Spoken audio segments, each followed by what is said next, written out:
Menatap musim 2023, ekspektasi McLaren sebenarnya tidak muluk-muluk jika melihat prestasi mereka musim lalu yang cuma finish di posisi kelima konstruktor.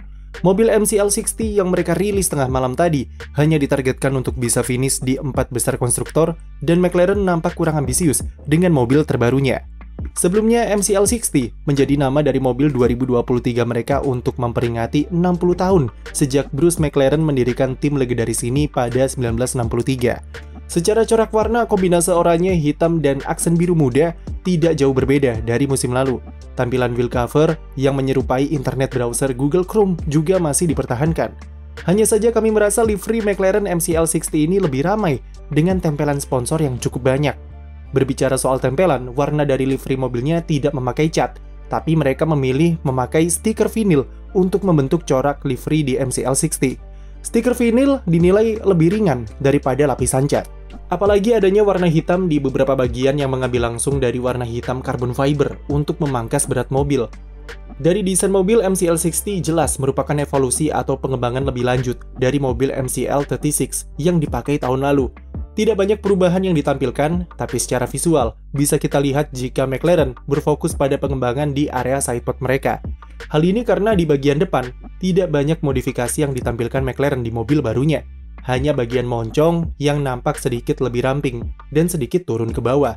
Semua bagian di front wing dari flap sampai end plate nampak sama seperti mobil pendahulunya.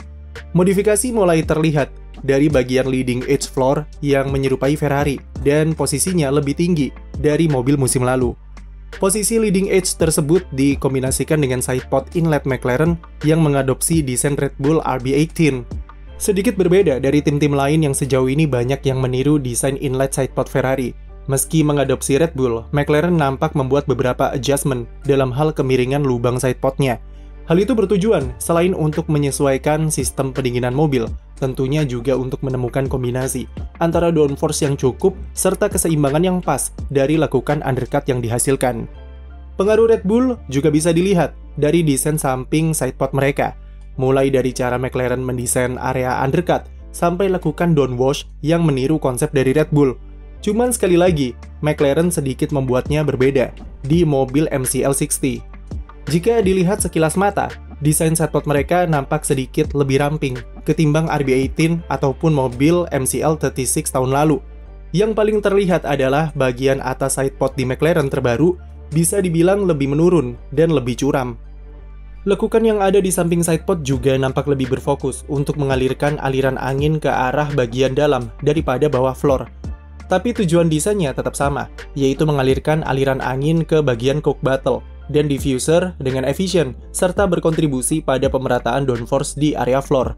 Dan alasan kuat McLaren mengadopsi desain Red Bull adalah area undercut yang luas di sidepod mereka bisa memaksimalkan aliran angin yang lewat di sana. Dibantu dengan desain downwash di atasnya, dan di tengah sidepod, ini akan memberikan pemerataan downforce di area floor untuk keseimbangan mobil yang lebih konsisten ketika menikung. Ini jadi tantangan di era mobil ground effect, di mana cuma Red Bull dan Ferrari saja yang bisa menjawabnya musim lalu.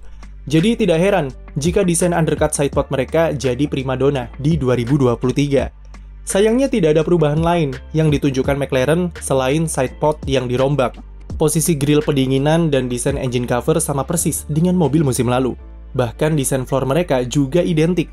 McLaren tidak menunjukkan kita bagian diffuser atau belakang mobil secara detail. Asumsi jika mereka masih merahasiakannya sampai tes pramusim nanti. Sedikitnya modifikasi yang mereka tunjukkan sepertinya juga sejalan dengan ekspektasi McLaren yang tidak ambisius. Di sini McLaren sepertinya sadar jika kemampuan mereka belum bisa untuk mencapai level tim di 3 besar dan memutuskan untuk realistis di 2023. Bahkan, balapan belum dimulai saja, mereka sudah melontarkan pernyataan pesimis soal mobil MCL60. Tim prinsipal McLaren yang baru, Andrea Stella, mengatakan jika mereka tidak sepenuhnya senang dengan mobil yang dirilis kemarin. Stella mengatakan jika timnya sedikit terlambat dalam memaksimalkan mobil generasi baru 2022. Itu dibuktikan dengan pengembangan mobil berupa pemberian update yang telat musim lalu. Stella memberi indikasi jika spesifikasi mobil launching yang kita lihat kemarin akan dipakai di beberapa balapan pertama, sampai update yang diprediksi akan diterapkan di ronde keempat di Baku. Pernyataan Stella yang pesimis ini sebenarnya bisa dipahami, mengingat bagaimana kondisi McLaren sekarang. Meski berstatus sebagai tim besar, McLaren aslinya sedang mengalami krisis. Keuangan mereka tidak sekuat dulu, dan itu ditambah parah dengan infrastruktur yang usang. McLaren harus menyewa wind tunnel milik Toyota di Cologne, Jerman, yang mana ini merupakan keterbatasan yang besar bagi mereka. Lando Norris dipaksa kerja keras untuk memperbaiki berbagai kelemahan dari mobil McLaren yang tidak seimbang serta tidak konsisten, sekaligus harus bisa memaksimalkan performanya. Pembalap Inggris ini juga dipaksa untuk bersabar dan realistis di McLaren sampai 2025 nanti ketika fasilitas baru selesai dibangun di timnya. Kecuali jika Norris hilang kesabaran dan pindah ke tim lain sebelum 2025. Tapi kalaupun Norris pergi, McLaren masih punya Oscar Piastri yang merupakan salah satu wonderkid di F1 dan akan melakoni musim debutnya setelah sukses dibajak dari Alpine. Duet Norris dan Piastri akan menjadi pekerjaan tersendiri bagi McLaren. Bukan soal masalah team order atau risikonya ketika berduel di sirkuit, tapi lebih kepada tekanan yang mereka berdua berikan di dalam internal tim.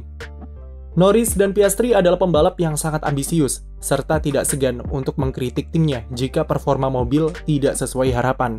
Terutama Piastri yang cukup terpengaruh oleh sosok Mark Webber selaku manajernya, yang dikenal cukup frontal ketika memberikan masukan kepada tim. Hal ini seharusnya jadi nilai positif bagi McLaren karena mereka bisa tahu apa saja yang kurang secara performa dan apa saja yang harus dibenahi. Tapi resikonya adalah McLaren bisa bingung jika ada perbedaan pendekatan antara Norris dan Piastri. McLaren akan pusing tentang saran atau masukan siapa yang harus diprioritaskan untuk mengembangkan mobilnya. Saran dari Norris yang sudah lama di tim dan mengenal karakter mobil lebih dalam, atau Piastri yang punya potensi besar.